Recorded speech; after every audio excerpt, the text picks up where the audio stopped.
वडोदरा में दोहरे मौसम का असर देखने मिल रहा है। कारेलीबाग के चेपी रोग अस्पताल में मरीज जो है वो कतार में लगे हुए हैं। मरीजों की भीड़ चेपी रोग अस्पताल में लगातार बढ़ती जा रही है। दरअसल इस वक्त कभी बारिश बरसती है तो कभी लोगों को भीषण गर्मी का सामना करना पड़ रहा है। इस दोहरे मौसम की वजह से लोग बीमार ज्यादा हो रहे हैं, तो वहीं मच्छर और गंदगी की वजह से उल्टी, मलेरिया जैसे केसेस भी बढ़ते जा रहे हैं। तब इस वक्त कारेलीबाग के चेपी रोग अस्पताल में 30 जितने मरीज इलाज के लिए भर्ती हुए हैं।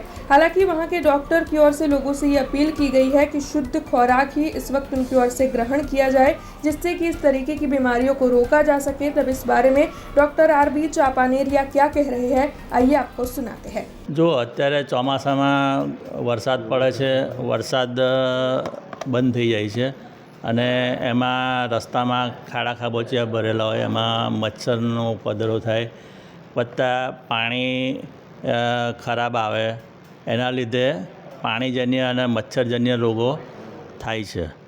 હવે એમાં મેલેરિયા, કમળો, ટાઇફોઇડ, ઝાડા ઉલટી જેવા કેસો અમારે ત્યાં આવી રહ્યા છે।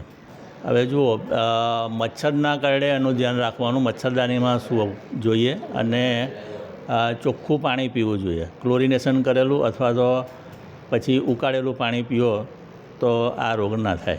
હા, અને બહારના તળેલા ઠંડા પદાર્થો ખાવાનું ટાળવું જોઈએ। અત્યારે આ દવાખાનામાં 29 પેશન્ટો દાખલ છે।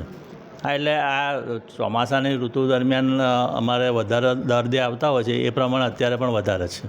हमसे जुड़े रहने के लिए हमारे YouTube चैनल को सब्सक्राइब करें और नई वीडियो की नोटिफिकेशन के लिए बेल आइकॉन को दबाएं।